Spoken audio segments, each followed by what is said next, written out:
हे जंकीस, कैसे हो आप सब। स्वागत है आपका हमारी एक और कमाल की वीडियो में। और अगर हम बात करें मोबाइल इंडस्ट्री की तो वो इतनी रैपिडली ग्रो हुई है ना, जिसका कोई अंदाजा भी नहीं है। मतलब हम 2018 में सोचा करते थे हमारे पास फोल्डेबल फोन्स आएंगे, 2021 के अंदर हमारे पास मल्टीपल ऑप्शंस हैं। इवन हमारे पास रोलेबल फोन्स के भी ऑप्शंस आने वाले हैं जल्दी ही, इस साल के एंड तक में। मतलब ये चीज कितनी ज्यादा जल्दी हुई है इस बात का आपको अंदाजा भी है। हम 2020 में सोचा करते थे कि हमारे फोन्स 15 मिनट 20 मिनट के अंदर 0 से 100% तक चार्ज हो जाएंगे। आज हमारे पास Xiaomi की तरफ से 200 वॉट की वायर्ड चार्जिंग और 120 वॉट की वायरलेस चार्जिंग है। 120 वॉट की वायरलेस चार्जिंग सुनने में भले आपको एक नॉर्मल सा लग रहा हो कि हाँ ठीक है, लेकिन इसके अंदर कितनी ज्यादा इंजीनियरिंग है, कितनी ज्यादा टेक्नोलॉजिकल एडवांस चीज है ये, इसका अंदाजा भी आपको नहीं होगा। तो मेरा कहने का बेसिकली मतलब ये है कि हम मोबाइल टेक्नोलॉजी में बहुत ज्यादा आगे आ चुके हैं। और अगर मैं बात करूं गाड़ियों की, तो गाड़ियां 2015 में जैसी थी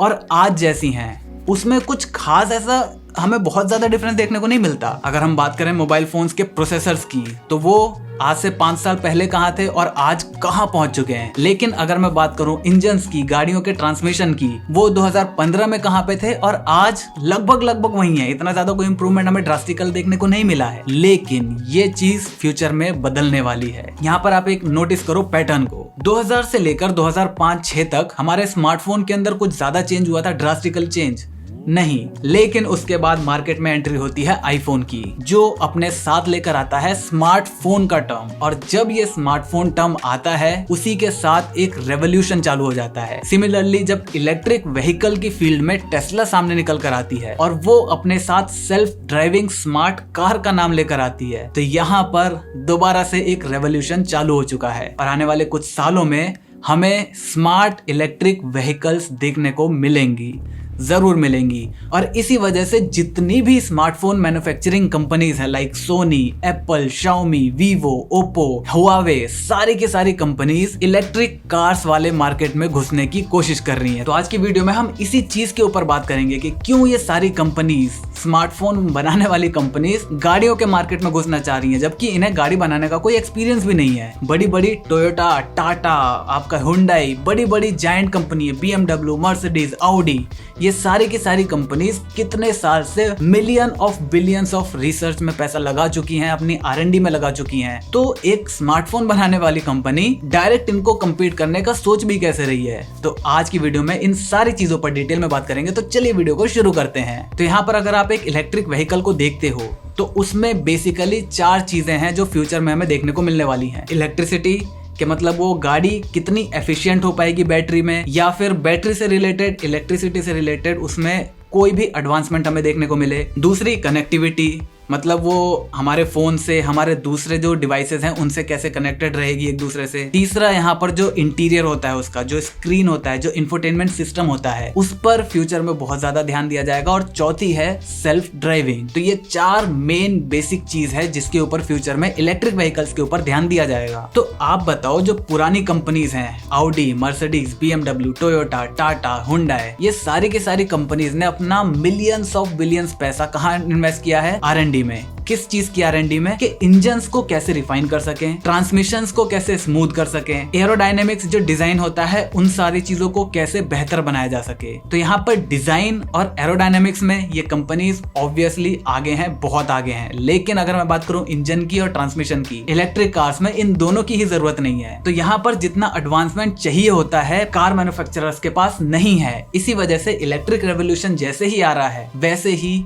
सारी की सारी कंपनीज अपना बोरिया बिस्तर लेकर इस पर धावा बोलने वाली हैं, क्योंकि यहाँ पर कोई मेजर कॉम्पिटिटर अभी तक नहीं है। सिर्फ टेस्ला यहाँ पर इकलौती ऐसी गाड़ी है जो अभी काफी ज्यादा फ्यूचर में आगे चल रही है। सिमिलरली जब तक हमारे फोन के अंदर इंटरनेट नहीं था, तब तक फोन मार्केट में लोग इतना ज्यादा इंटरेस्टेड नहीं थे। लेकिन जैसे ही हमारा फोन स्मार्ट बना, जैसे ही वो इंटरनेट से जुड़ा, तो मतलब ऐसा हो गया कि लोग, एक बंदा दूसरे बंदे को कहीं भी कुछ भी भेज सकता है। सिमिलरली जो कंपनीज हैं वो बंदे के पास भी कुछ भी भेज सकती हैं। तो आज ऑलमोस्ट इंटरनेट पर जितनी भी रेवेन्यू हो रहा है, मोस्टली रेवेन्यू एडवर्टाइजमेंट के थ्रू हो रहा है, और उसमें हमारे फोन का, इंटरनेट का बहुत बड़ा रोल है। सिमिलरली फ्यूचर में भी ये गाड़ियां जब 7G 8G आ जाएगा, उस टाइम पर ये गाड़ियां किस तरीके से इंटरनेट से कनेक्टेड हो जाएंगी, उसके बाद लोगों को जिस तरह से टारगेट करा जा सकता है, बिजनेसेस को कैसे लोगों तक पहुंचाया जा सकता है, एडवर्टाइजमेंट कैसे करी जा सकती है, उसका पूरा एक फील्ड ऑफ व्यू देखने का नजरिया ही चेंज हो जाएगा। अगर आज आप एक गाड़ी लेने जाते हो, आप क्या देखते हो गाड़ी के अंदर कि भैया उसमें इंजन कौन सा लगा है, ठीक है, पेट्रोल है या डीजल है,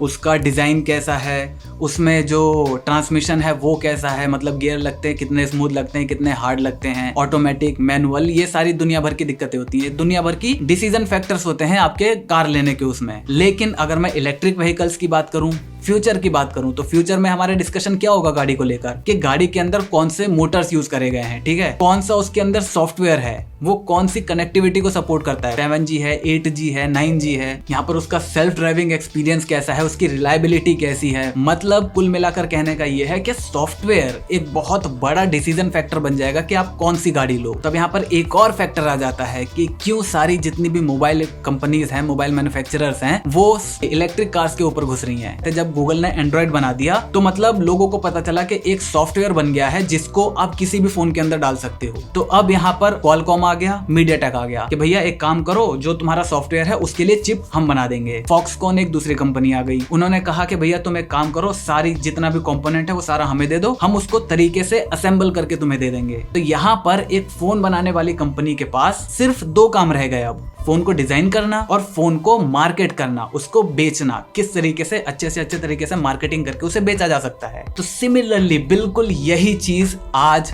गाड़ियों के फील्ड में हो रही है। मतलब आज अलग अलग कंपनीज, जैसे यहाँ पे क्वालकॉम आया था, वैसे ही एनवीडिया आज अपने अलग अलग कार्स के लिए इंटेलिजेंट चिप्स बना रहा है, जैसे उसका ओरायन चिप्स है या एटलन चिप्स है। ये चिप्स गाड़ियों के लिए रेडी हैं।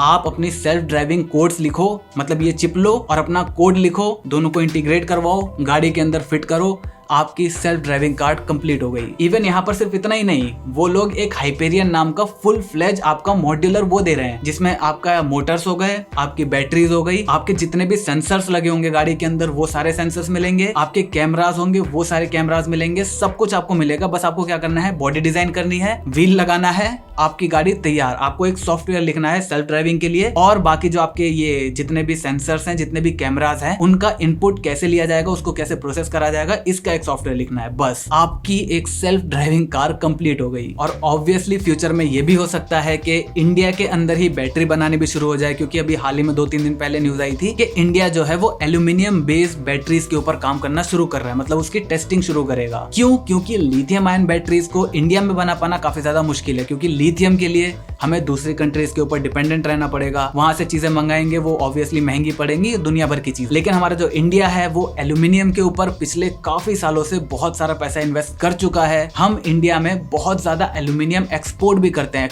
एल्यूमिनियम के मामले में हम बहुत भरपूर है हमारे पास। तो इस वजह से एल्यूमिनियम बेस्ड बैटरीज इंडिया में बनाई जा सकती हैं। अब ये लिथियम आयन बैटरीज जितनी तो इफेक्टिव नहीं रहेंगी, लेकिन उससे बहुत ज्यादा कम भी नहीं है। अब लिथियम आयन बैटरीज का एक और बहुत बड़ा डिसएडवांटेज है कि वो अगर आप उसको ठीक से डिस्पोज ना करो तो वो बहुत ज्यादा टॉक्सिक हो जाता है। तो इस वजह से भी हमारी अर्थ के लिए वो बहुत ज्यादा बेकार है। फ्यूचर में सोचो, इतनी सारी गाड़ियां, सबके अंदर लिथियम आयन बैटरीज, वो बैटरीज भी टाइम टू टाइम चेंज होंगी, तो वो जितना भी रिसाइकलिंग वाला सिस्टम है वो बहुत ही ज्यादा हमारी अर्थ के लिए, हमारे एनवायरमेंट के लिए खतरनाक। तो इस वजह से एल्यूमिनियम बेस्ड बैटरी भारत में बनाई जा सकती है अगर इंडिया इसमें सक्सेसफुल हो जाता है। तो यहाँ पर सिनेरियो क्या हो जाएगा, बिल्कुल वैसा ही जैसा आज स्मार्टफोन के साथ है। बैटरी कहीं और से बन के आ रही है, प्रोसेसर कोई और बना रहा है, डिजाइन कंपनी खुद भी कर सकती है, हो सकता है टाटा को दे दे, हो सकता है टोयोटा का दे दे। हालांकि वो लोग नहीं करेंगे, वो लोग क्यों अपना कंपटीशन बढ़ाएंगे। कोई तीसरी कंपनी आ जाती है, नई कंपनी खुल जाती है कि भैया हम तुम्हारी फोन डिजाइन कर देंगे, अच्छा एरोडायनेमिक्स देंगे, कोई हो सकता है कुछ भी। तो यहाँ पर भैया डिजाइन वहां से उठा लिया, सारा सामान लिया, एक मैन्युफैक्चरिंग कंपनी पकड़ ली। फॉक्सकॉन ने खुद कह रखा है कि भैया हम इलेक्ट्रिक कार्स बनाने के लिए सक्षम हैं, तुम हमें ऑर्डर दो, हमारे पास हार्डवेयर है, हमारे पास मैन्युफैक्चरिंग प्लांट्स है, हम इलेक्ट्रिक व्हीकल्स बना सकते हैं। तो सोचो अभी नई कंपनी के आने की जरूरत भी नहीं पड़ी, फॉक्सकॉन पहले से ही मौजूद है। तो यहाँ पर जो सिनेरियो एंड्रॉइड के साथ था, सेम चीज यहाँ पर इलेक्ट्रिक कार्स के साथ भी हो रही है। अलग अलग कंपोनेंट नहीं, बहुत कंपनीज क्या कर रही है, जैसे LG और मैग्ना, ये दोनों साथ मिलकर इन्होंने एक ऐसा एक सिस्टम तैयार करा है जिसमें आपको बैटरी मिलेगी, आपको जो प्रोसेसर है वो मिलेगा, आपके जो सेंसर्स हैं वो मिलेंगे। जैसे हाइपेरियन है ना एनवीडिया का, वैसा ही यहाँ पर LG और मैग्ना ने भी कोलैब करके एक सिस्टम बनाया है जो एप्पल अपनी कार में इस्तेमाल कर सकता है। LG का ये स्टेटमेंट है कि हमने ये सारा कुछ एप्पल के इलेक्ट्रिक व्हीकल्स के लिए तैयार किया है। सिमिलरली फॉक्सकॉन ने भी अपना ऐसा ही मॉड्यूलर सिस्टम तैयार करा है। तो अलग अलग कंपनीज अलग अलग तरीके से अलग अलग चीज देना चाह रही हैं, ताकि जैसा स्मार्टफोन में एक रेवोल्यूशन आया था वैसा ही रेवोल्यूशन हमें इलेक्ट्रिक व्हीकल के अंदर भी देखने को मिले। अब हालांकि ये चीज आपको अभी देखने को नहीं मिल रही, क्यों? क्योंकि एंड्रॉयड भी जब आया था तब एकदम से चीजें बदलना शुरू नहीं हुई थी। लेकिन यहाँ पर मुझे पक्का ऐसा लगता है कि फ्यूचर में जिस हिसाब से ये कंपनी अपना इंटरेस्ट दिखा रही हैं, सारी के सारी कंपनीज, भाई एक दो कंपनी अगर जाती तो समझ में भी आता। यहाँ पर मोबाइल कंपनीज के पास कितना एडवांटेज है, क्योंकि उनके पास सॉफ्टवेयर का एक्सपीरियंस है, वो लोग सॉफ्टवेयर बना चुके हैं। तो सॉफ्टवेयर गाड़ियों का मेन फीचर रहने वाला है फ्यूचर में। बाकी सारे कंपोनेंट्स अलग अलग लोग बनाकर दे ही रहे हैं। तो यहाँ पर जिस हिसाब से इन कंपनीज को सामान मिल रहा है, अवेलेबिलिटी उनकी इतनी आसान हो गई है, बाकी इनका जो एक्सपीरियंस है वो यहाँ पर ऑब्वियसली काम में आएगा। तो जिस हिसाब से ये सारी की सारी कंपनीज टूट के पड़ रही है ना, मुझे उम्मीद है कि जल्दी ही मार्केट में ईवी जो कार्स हैं वो बहुत ही तेजी से चेंज होना शुरू हो जाएगा, उनका जो फ्यूचर है। और जो चेंज है, जो इम्प्रूवमेंट है, साल पर साल बहुत ही तेज भी होने लग जाएगा। अब यहाँ पर एक और बात है, जो ये जितने भी इलेक्ट्रिक कार्स हैं, जरूरी नहीं है कि ये जितने भी हमारे फोन बनाने वाले कंपनीज हैं वो पूरी की पूरी गाड़ी बनाए। क्यों? क्योंकि ओप्पो हो गया, वीवो हो गया, इन्होंने अपना हिंट दे दिया है कि जरूरी नहीं है कि आपको ईवी फील्ड में घुसना है तो आपको पूरी गाड़ी ही बनानी पड़े। ओप्पो ने भी यही कहा है, हुआवे ने कहा है। ओप्पो के पास अपना डिजाइन का बहुत अच्छा R&D है और आपका जो इनोवेशन है, फीचर सेट है वो बहुत अच्छा है। हुआवे की बात करें तो उनके पास कनेक्टिविटी बहुत तगड़ी है, उनका जो सॉफ्टवेयर है वो बहुत तगड़ा है। तो ये भी हो सकता है कि वो किसी कंपनी के साथ इंटीग्रेट भी कर जाए, जैसे टोयोटा के साथ ओप्पो का मर्जर हो गया, वो दोनों मिलकर गाड़ी बना रहे हैं। Hyundai के साथ आपका हुआवे का हो गया, वो दोनों मिलके गाड़ियां बना रहे हैं।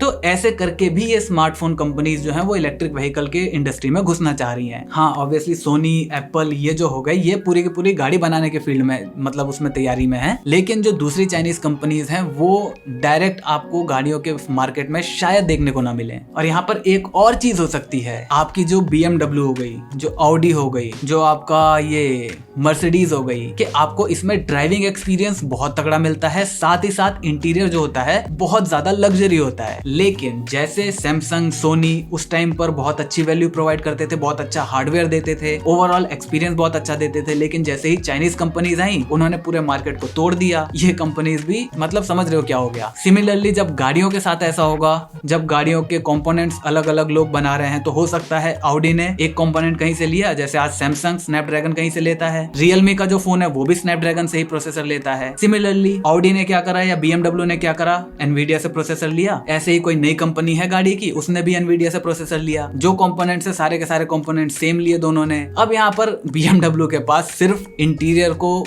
बेहतर करने के अलावा उसकी ब्रांड की कोई भी वैल्यू इतनी ज्यादा नहीं रह जाएगी। मतलब ऑब्वियसली ना, अगर आपको एक फ्लैगशिप फोन जैसे OnePlus ही हो गया, OnePlus जब आया था उसने तबाही मचाई थी, सिमिलरली कोई गाड़ी की कंपनी भी आ सकती है जो कि इलेक्ट्रिक व्हीकल के फील्ड में तबाही मचा सकती है। सेम सारी स्पेसिफिकेशन एक बहुत ही लोअर प्राइस में, क्या प्रॉब्लम है। तो हमारा फ्यूचर इलेक्ट्रिक व्हीकल के फील्ड में बहुत ज्यादा ब्राइट होने वाला है, बहुत ही इंटरेस्टिंग फेज हमें देखने को मिलने वाला है आने वाले 10 से 15 साल के अंदर। तो मुझे उम्मीद है आपको सारी चीजें समझ में आ गई होंगी क्यों ये कंपनीज इलेक्ट्रिक व्हीकल के ऊपर जा रही हैं। क्योंकि जैसे मैंने आपको बताया, जब तक हमारा फोन इंटरनेट से कनेक्टेड नहीं हुआ तब तक लोगों का फोन के अंदर इंटरेस्ट नहीं था, लेकिन जैसे ही वो कनेक्टेड हुआ इंटरनेट से, वैसे ही बस सारा चालू हो गया चीज। सिमिलरली गाड़ी के साथ भी यही होगा और एडवर्टाइजर्स के लिए और भी ऑप्शन खुल जाएंगे एडवर्टाइजमेंट के लिए। तो बस मुझे उम्मीद है आपको वीडियो पसंद आई होगी। वीडियो पसंद है तो वीडियो को लाइक कर देना, चैनल पर नए हो चैनल को सब्सक्राइब कर देना, क्योंकि हम ऐसे ही ज्ञान बांटते रहते हैं। मैं मिलता हूं आपसे अगली वीडियो में, तब तक जय हिंद, वंदे मातरम।